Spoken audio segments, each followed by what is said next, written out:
Hello everyone welcome back to Nepal online school स्वागत छ हजुरहरूलाई एसई प्रिपरेसन क्लासमा आजदेखि चाहिँ हामी एसई प्रिपरेसनमा म्याथमेटिक्स सब्जेक्टको च्याप्टर वाइज सोल्युसन सल्भ गर्न गइरहेको छौँ है क्वेसनहरू सल्भ गर्न गइरहेको छौँ र आज मैले फर्स्ट टपिक हाम्रो जेनरली फर्स्टमा हुने क्वेसन भनेको हाम्रो अर्थमेटिकसँग रिलेटेड हुन्छ र यही अर्थमेटिकसँग रिलेटेड क्वेसनहरू आज हामी सल्भ गर्न गइरहेको छौँ अर्थमेटिकसँग रिलेटेड क्वेसन नम्बर 1 को एमा सोधिने क्वेसनहरू हामी सल्भ गर्छौँ है त ल 1 को एमा सोधिने जेनरल खालको क्वेसनहरू चाहिँ यहाँनिर छ त्यही क्वेसनहरू सल्भ गरौँ है र फर्स्टमा हामीसँग छ if the selling price of an article with VAT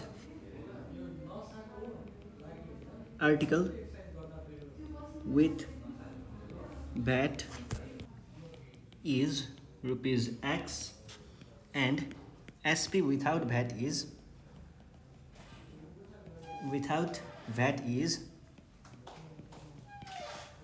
rupees Y. Write the formula to calculate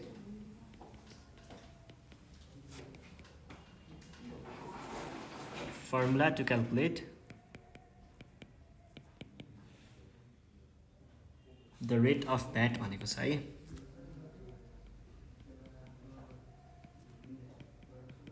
यो छ क्वेसन अब हेर्नुहोस् है हामीले यहाँनिर के भनेको छ के सोधेको छ भ्याटको रेट भनेको भ्याट चाहिँ हामीले पर्सेन्टेजमा हेर्नु पर्दा कति छ भनेर सोधेको हो र क्वेसनले के भनिरहेको छ SP of an article with VAT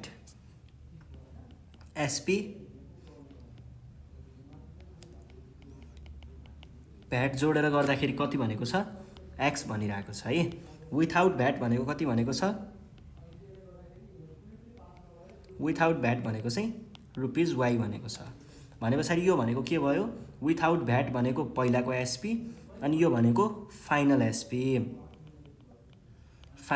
भयो अब चाहिएको के छ भ्याट इन रेट अब हेर्नुहोस् है यसको लागि हामीले के गर्न सक्छौँ त हामीलाई थाहा भएको कुरा वी नो हामीलाई के थाहा छ त भ्याट रेट अथवा भ्याट पर्सेन्ट भनेको सधैँ के हुन्छ final SP minus SP divided by SP भनेको यो एसपी भन्नुको अर्थ चाहिँ एसपी विथआउट भ्याट भन्न खोजेको है टाइम्स 100% हुन्छ है त्यो भन्यो भने केमा आयो त भ्याटको रेट आउँछ है त्यस्तो गर्दाखेरि ल टाइम्स 100% गरौँ है त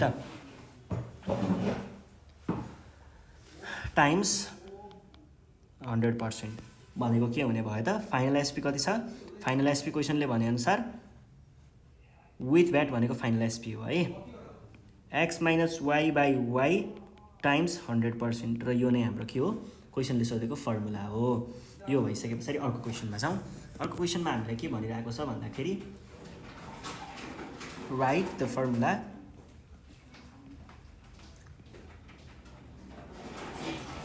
to calculate the amount of VAT when rate of VAT labeled price and discount are given.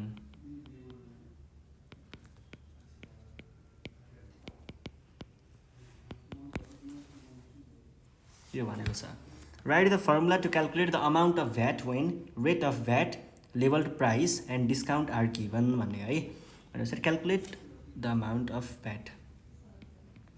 VAT amount कति भनेर सोधेको छ हामीलाई के थाहा छ त भ्याट अमाउन्ट भनेको सधैँ के हुन्छ भ्याट अमाउन्ट भनेको सधैँ यसलाई मैले डाइरेक्ट गरिदिएँ है तपाईँहरूले ठ्याक्क बुझाउनुको लागि यस्तो गरौँ नि त लेट लेभल्ड प्राइस बी हामीले एमपी सपोज गरौँ डिस्काउन्टलाई हामीले डी सपोज गरौँ अनि त्यस पछाडि डिस्काउन्टलाई हामीले डी सपोज गरौँ त्यस पछाडि अर्को के भनेको छ रेट अफ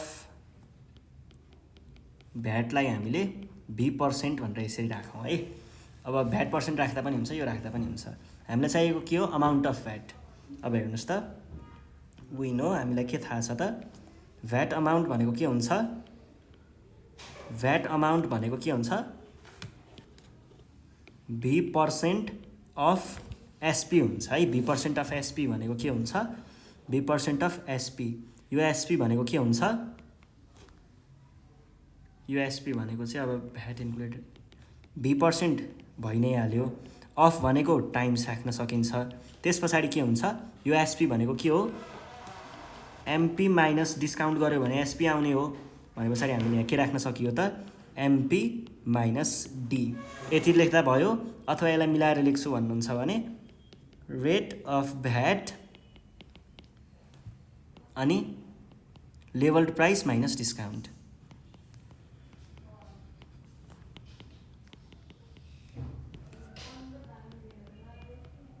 यस्तो पनि लेख्न सकिन्छ है। यो भनेको एकदम सजिलो कुराहरू, फर्मुलाहरूको कुराहरू मात्र हुन्छ। यो 2 मार्क्स के अरे 1 मार्क्सको क्वेसन हो। ल अब अर्को हेरौँ। अर्को के भनेको छ? If the MP of an article is rupees A, discount amount is rupees B and VAT amount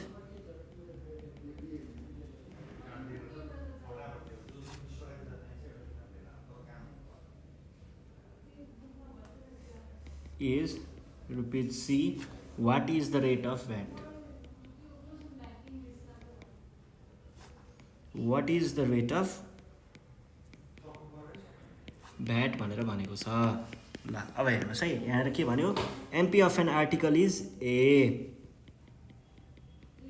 अनि discount amount is B, VAT amount is C.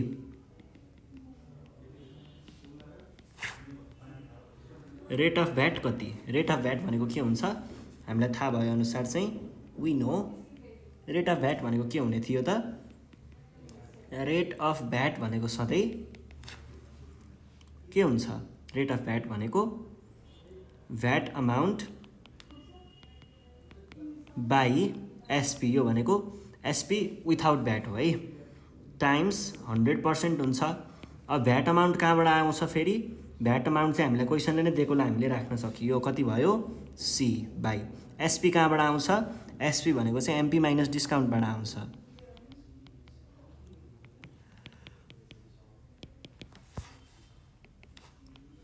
MP कति छ? MP is A minus B. This is our require answer है। यसरी हामीले solve गर्न सकिन्छ। ल अर्को क्वेसन। अर्को क्वेसनले के भनिरहेको छ? अर्को क्वेसन छ यहाँनिर, what will be the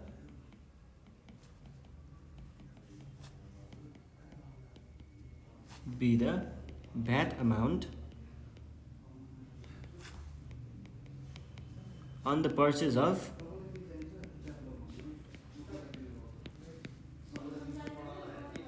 good worth rupees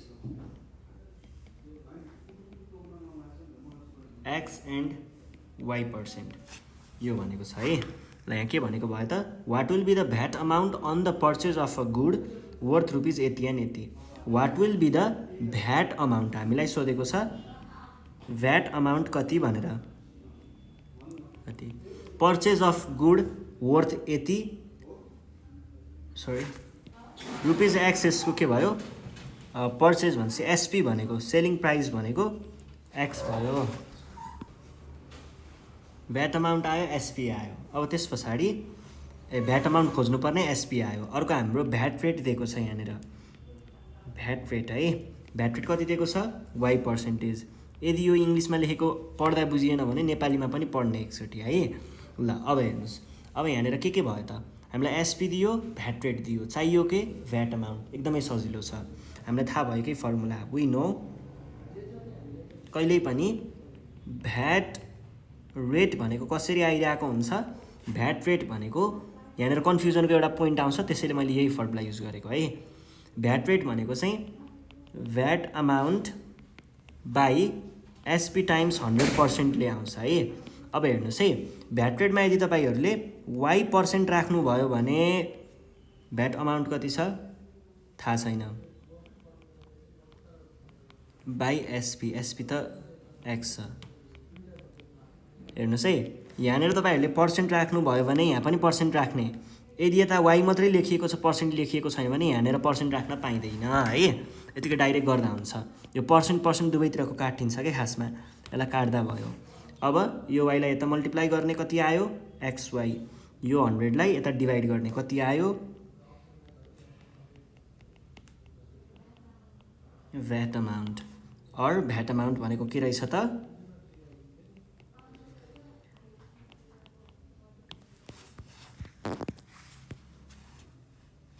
अर्को छ क्वेसन नम्बर 5 के भनेको छ, a shopkeeper sells a mobile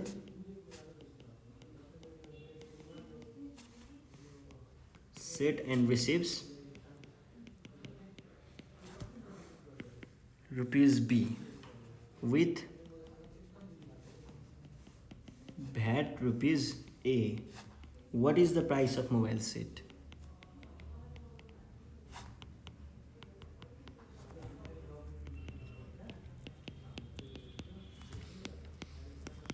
Here's a question. अब हेर्नुहोस् है, a shopkeeper sell a mobile set and receives rupees B with VAT rupees A. A shopkeeper sell a mobile set, बेच्ने हो रे कि मोबाइल सेट, एन्ड रिसिभ्स बेचिसके पछाडि उसले कति पायो रुपिस B पायो। ल रिसिभ्स B पायो, अमाउन्ट उसले रिसिभ गरेको यो भयो, with a VAT rupees A, rupees A चाहिँ भ्याट लागेको थियो भने mobile what is the price of mobile set, मोबाइललाई कति पर्यो भनेर भनेको छ है। टोटल चार्ज यो लाग्यो, यसलाई हामीले फाइनल एसपीको रूपमा राख्न सकियो, र यो भनेको के हो, यो भनेको भ्याट अमाउन्ट हो, भ्याट अमाउन्ट। अनि हामीलाई सोधेको के हो, price of mobile set. Price of mobile set भनेको यहाँनिर यो केसमा के हो, कतिमा बेचियो भन्ने कुरा भएको हो नि त, कतिमा बेचियो भन्नुको अर्थ चाहिँ त्यसको एसपी कति हो भन्ने जस्तो कुरा भयो। त्यसको लागि हामीले के गर्न सक्छौँ त, वी नो एसपी भनेको सधैँ के हुन्छ माइनस भ्याट भनेको, this is our required answer है।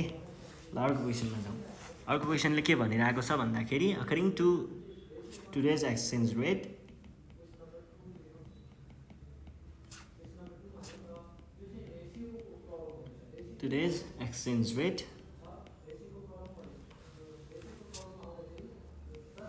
rate US dollar 1 equal to rupees X. Next day,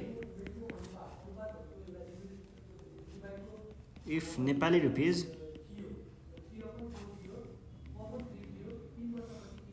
is devaluated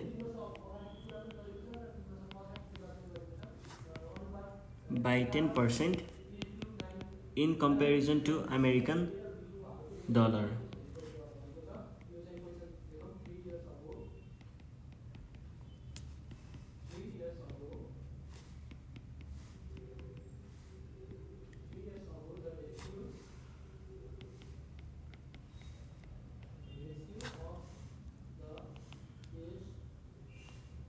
in comparison to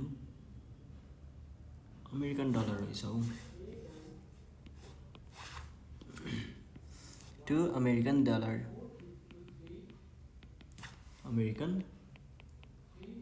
what will be the value of per dollar भनेर भनेको छ, what will be the value of per dollar, $1 को value कस्तो होला भनेर सोधेको छ है। अब यहाँनिर हेरौँ है त के भनेको छ, according to today's exchange rate US dollar 1 भनेको रुपिज X हुन्छ अरे। Next day if Nepali rupees is devalued by 10% भनेको 10%ले त्यसको भ्यालु घट्छ अरे।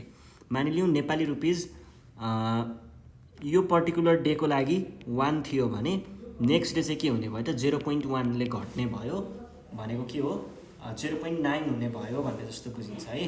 अथवा जस्तो हामीसँग रुपिज X छ, रुपिज X चाहिँ यो पर्टिकुलर डेको भयो भने अब योभन्दा नेक्स्ट डे चाहिँ केले घट्ने हो 10%ले घट्ने हो भने पछाडि नेक्स्ट डे नेपाली रुपी भनेको कति हुने भयो